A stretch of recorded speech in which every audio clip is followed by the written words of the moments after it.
Assalamualaikum and hi guys, welcome to my YouTube channel. So this video is going to be the official first video on my YouTube channel because previously I posted a random vlog and it's not a proper first official video on a YouTube channel. So with that, I'm going to make a proper introduction about myself. Hi guys, my name is Ahmad Shukri and you guys can call me Shuk. You guys can follow me on Instagram. The username, I'm going to type it down below in this video. And for information, I am so new. The major reason why I decided to become a YouTuber is because I want to boost up my confidence in especially speaking or talking in front of an audience. Okay, and it really helps so far because previously I've been posting videos on IGTV, talking and sharing my personal experiences regarding the topic which I was, discussing about with my followers. Yeah, so it kind of helps. So that is why I finally decided to become a YouTuber, and just my major reason is to share something beneficial or talk about something. Okay, enough with that. So let's go. So in this video, I'm going to talk about how COVID or coronavirus 19 changed my life. Okay guys, so izinkan aku untuk bilingual ataupun cakap English dan juga cakap Melayu. Okay guys, so basically dalam video ni aku akan cerita dekat korang, you guys, macam mana kehidupan aku sebagai seorang pelajar dan juga sebagai seorang anak orang Sabah, which is very far from home right now. Okay, macam mana kehidupan aku berubah due to PKP ataupun coronavirus. Banyak benda yang berlaku, banyak benda yang aku rasa patut di-share kepada orang ramai sebab aku rasa aku bukan seorang. Maksudnya aku bukan seorang diri dalam situasi ni. Maybe ada lagi yang maybe stranded dekat college yang tak dapat balik, especially orang Sabah dan Borneo. And bukan nak cakap orang Sabah dan Sarawak sahaja yang terefek. Okay, don't get me wrong. Okay, maybe ada orang Semenanjung yang jauh sebab yelah bukan semua orang kaya. Okay, and akulah antara orangnya yang bukan kaya tu. Okay, untuk pengetahuan semua, aku dah duduk dekat college ni. Okay, aku seorang pelajar UKM. Aku duduk dekat college sudah 4 bulan lebih daripada start PKP, which is March kan, tak silap. Sampailah ke hari ini, bulan 7, aku still berada dekat college. Bayangkan 4 bulan lebih. Dan aku just nak beritahu sekarang ni yang ada dekat college ni lelaki 5 orang. 5 orang dan perempuan tak sampai 10 orang. So bayangkan dia punya interaction tu memang kurang-kurang gila lah. So that's why I have decided untuk buat video ni, untuk share dekat korang how does COVID-19 change my life. Ada yang baik dan ada juga yang buruk. So maybe aku akan lebihkan kepada benda yang baik dan aku kurangkan benda yang buruk tu sebab kita memang digalakkan untuk share benda yang baik kan. So just let's go. Okay, so first, benda yang berubah dalam kehidupan aku adalah family. Mesti dia tanya apa yang berubah? Family berubah. Macam mana family berubah? Jom aku explain sikit-sikit. Okay guys, untuk pengetahuan semua, maybe ada yang tanya kenapa tak nak balik 4 bulan, lama kot. Kan lama kan? So aku nak beritahu lagi sekali, aku akan berada dekat college ni bukan setakat 4 bulan sebab aku memang tak balik sampailah semester baru. Aku ada 2 tahun lagi insyaAllah belajar. So aku akan stay dekat college ni sampailah sem baru buka. And ada news yang mengatakan Oktober buka. That's not the point. Okay, so the point is family. Macam mana family ni berubah? So actually content family ni bukan family aku berubah in terms of berpecah ataupun dan sebagainya dan seumpamanya lah. No, family ni in a way that aku nak cakap macam berubahnya macam mana aku tengok family aku, macam mana aku punya persepsi terhadap perkataan family. Tu yang berubah sebenarnya. Okay, so kat sini aku nak beritahu sebab aku yakin dan pasti tak ada family member aku yang akan tengok video ni sebab aku memang jenis yang malu sikit kalau dalam family. So aku nak beritahu, aku nak share kat korang macam mana sebenarnya family aku ni, macam mana kehidupan dalam family aku ni. Okay, so aku ada 4 adik-beradik termasuk aku sendirilah. Aku anak yang ketiga, aku ada seorang abang, seorang kakak, seorang adik dan ada mak ayah. Okay, itu biasalah. Okay, so ayah aku ni seorang pekerja Petronas, engineer Petronas.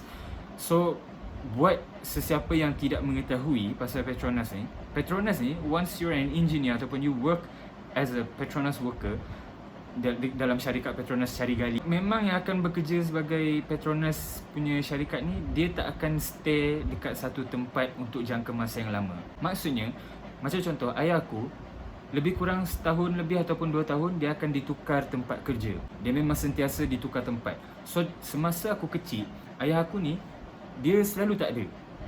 Dan aku memang tak salahkan ayah aku lah. Aku bukan nak cakap ayah aku ni he didn't give me much attention. No, aku just nak cakap ayah aku ni dia sangat sibuk.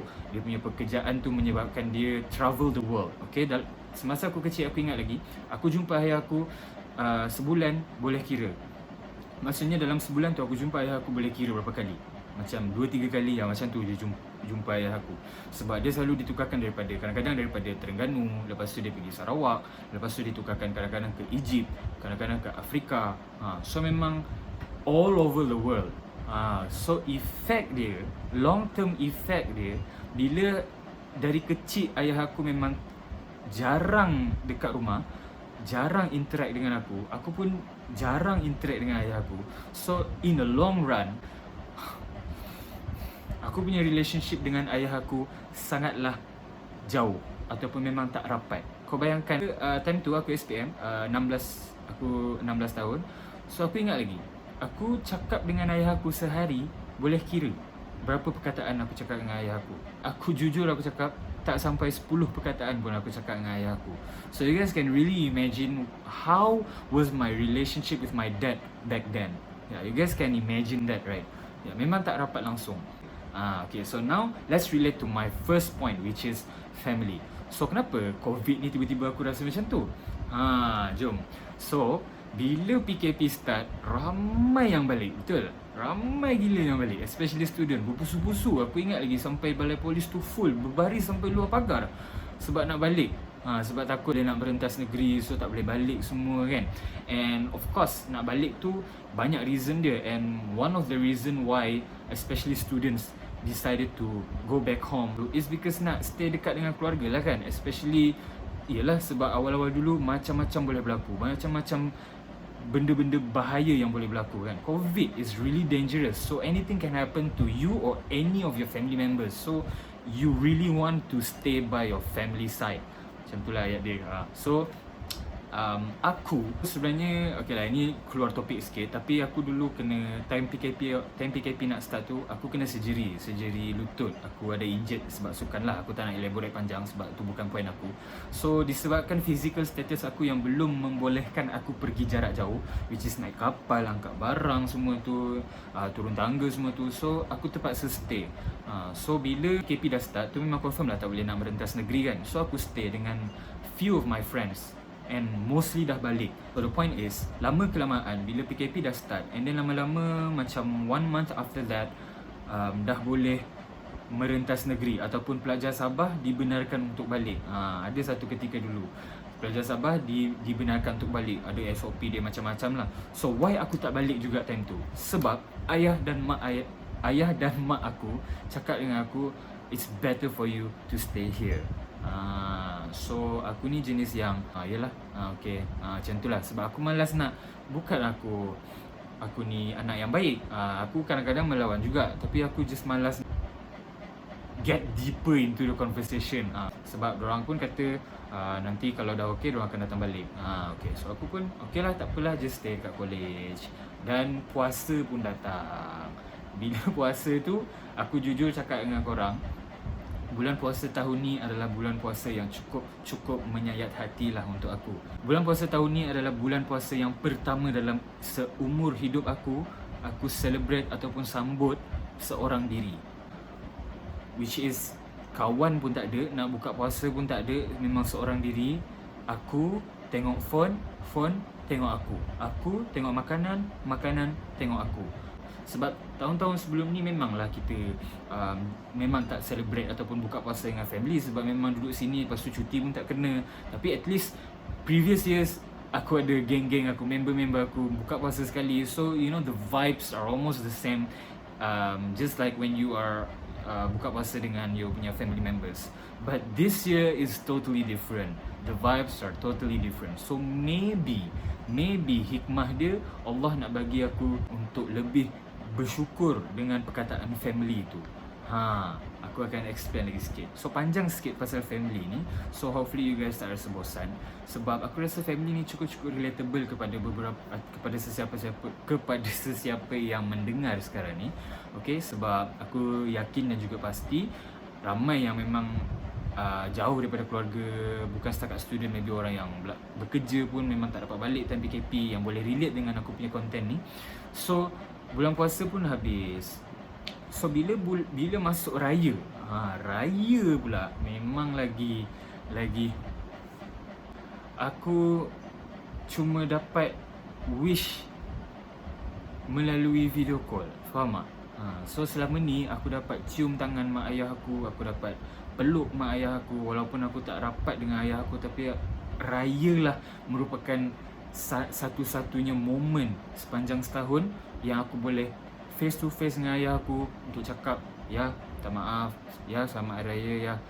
So raya lah merupakan satu-satunya momen yang aku ada untuk grab that opportunity, talk to him in person. But this year, no. Simpulannya di sini, so kenapa aku cakap aku berubah aku punya persepsi terhadap perkataan family tu, sebab sepanjang 4 bulan aku stranded dekat college ni, walaupun bukan seorang diri, adalah juga member-member aku yang lain.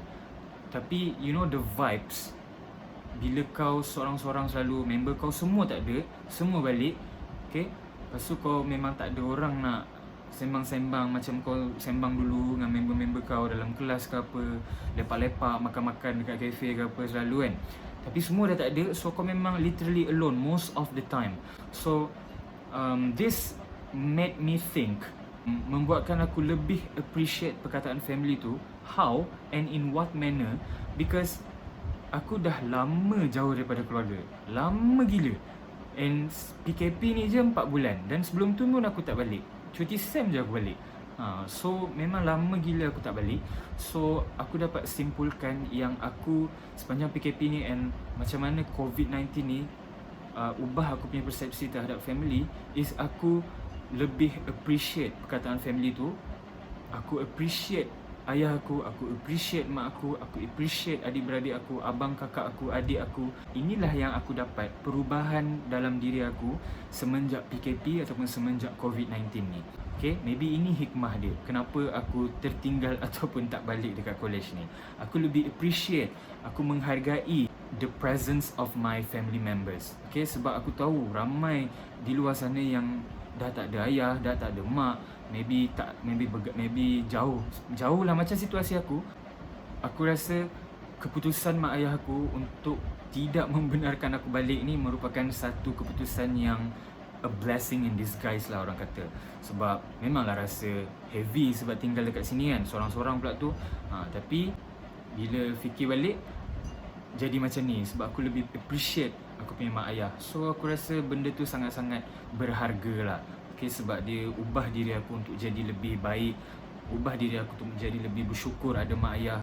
Okay, poin yang kedua. Okay, dah lama ni guys, so aku kena cepat sikit. So poin yang kedua adalah friends. Tadi kita cakap pasal family, sekarang kita cakap pasal friends. Okay, so seperti yang aku mention sebelum ni, aku dekat college ni dah lebih kurang 4 bulan. So memang aku ada kawan sebelum ni, aku ada geng, aku ada member yang you know crackhead semua tu, yang memang sembang-sembang kencang semua, whatever semua tu aku ada. Okay, tapi bila PKP ni, start PKP ni, sebab aku memang aku rasa sunyi, rasa macam yelah, aku keluar bilik, tengok kiri, tengok kanan, tak ada orang. Pergi bilik member, ketuk-ketuk, tak ada pun menyahut. Tengok-tengok, ada selipar, tapi tak ada orang dalam bilik. Sebab dia selipar dia tinggalkan, kasut dia bawa balik.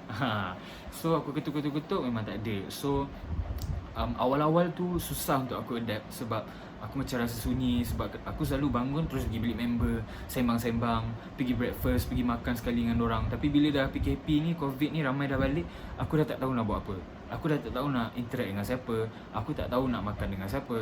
Aku tak tahu nak keluar jalan-jalan dengan siapa, naik motor dengan siapa. So dalam tempoh PKP ataupun COVID-19 ni lah aku dapat mengenali siapa kawan aku yang sebenar, siapa di antara kawan aku sebelum ni yang really concern pasal aku, really care about aku punya well-being. So sepanjang tempoh ataupun 4 bulan ni, adalah antara kawan-kawan aku yang selama ni memang rapat dengan aku. Dan antara diorang memang ada yang tanya, Syuk, apa khabar? Kau dah makan belum? Kau okey tak? Kau dah call mak ayah kau tak? So these questions like this, you know, dia membuatkan aku rasa, oh, diorang pun masih ingat dengan aku. Ada kawan yang sanggup, you know, video call dengan aku sebab tak nak aku sunyi. So I really appreciate it. And aku tak tahu ada di antara korang yang experience this, tapi bagi aku benda tu berharga sebab membuatkan aku rasa I'm not alone in this situation. Okay, point yang ketiga adalah self, ataupun diri aku sendirilah. Macam mana aku punya perubahan dalam diri aku sendiri. So first, aku jadi lebih bersyukur sepanjang PKP ni. You know why? Okay, so PKP ni dalam aspek Islam ataupun dalam aspek keagamaan. Okay, so benda ni baru berlaku, which is kita dibenarkan untuk pergi solat Jumaat berjemaah di masjid. So benda ni membuka mata aku. Okay, you know why? Because ramai yang nak pergi ke masjid untuk solat Jumaat, lelaki lah, okay? Ramai yang nak pergi ke masjid untuk solat Jumaat, siap pakai cantik-cantik, kemas-kemas, wangi-wangi, bawa sejadah semua tu. Tapi tidak semua yang nak pergi solat masjid tu dibenarkan untuk solat ke masjid, solat di masjid. Why? Sebab memang setiap masjid sekarang ni memang buka, tapi SOP-nya tidak membenarkan untuk semua orang masuk ke masjid untuk solat. So yang menyedihkan, apa yang aku dapat nampak sendiri dengan kepala mata aku sendiri, aku memang datang awal lah, Alhamdulillah aku diberi peluang untuk solat di masjid lah, so far. Apa yang aku nampak bila aku dah duduk dalam masjid tu, ramai yang tu parking terus lari berbaris. Tiba-tiba sampai turn dia, pagar dah terpaksa tutup dah. Dan muka berada yang aku nampak tu memang kekecewaan, bro. So itu membuatkan aku lebih bersyukur kepada Allah kerana aku diberi peluang untuk masuk ke masjid, untuk solat Jumaat. Dan yang terakhir aku nak cakap is about online class. Ini isu yang sangat mahal, isu yang sangat mahal, online class. Okay, so dulu aku dah tengok video ataupun review video member-member aku yang buat online class ni sebenarnya menyusahkan. Ramai student yang tak ada capaian internet yang bagus, ramai student yang tidak berkemampuan macam orang lain. Okay, benda tu semua betul guys. Online class ni bagi aku sangatlah membantu aku. So bagi aku sendiri, bila aku indirectly communicate dengan my own lecturers yang selama ni aku tak berani menyuarakan pendapat ataupun tak berani menjawab soalan-soalan doktor semasa kelas, tapi online class ni aku tiba-tiba lebih berani. Sebab apa? Sebab doktor tak nampak muka aku. Bagi aku, that is why aku cakap benda ni sangat-sangat helpful lah, online class ni. All in all, we should always be grateful. You know why? Because maybe, yes, to you and to some of you guys, online class ni has been really troubling your life with all the due dates of the assignment yang memang pop assignment terus keluar. Memang due date macam tak nak bagi can langsung. Tapi always believe that this is the best option yang korang ada sekarang ni, and this is the best option yang your lecturers have at the moment. Bila kita accept benda ni sebagai benda yang positif, all those negative thinking akan slowly pergi. So itulah dia apa aku punya content untuk malam ni. How does COVID-19 change my life or change how I see things in life. Okay, so really sorry dalam video aku yang pertama ni memang panjang lebar. Aku memang suka bercakap, that's why aku decide untuk jadi YouTuber. So untuk kepada mana-mana yang belum subscribe video aku, tolong subscribe, and I'm really hoping for your support and positive feedback from all of you guys who are watching, because that would really help my YouTube channel to grow even bigger and even better. Assalamualaikum, see you guys in my next video. Please like and subscribe.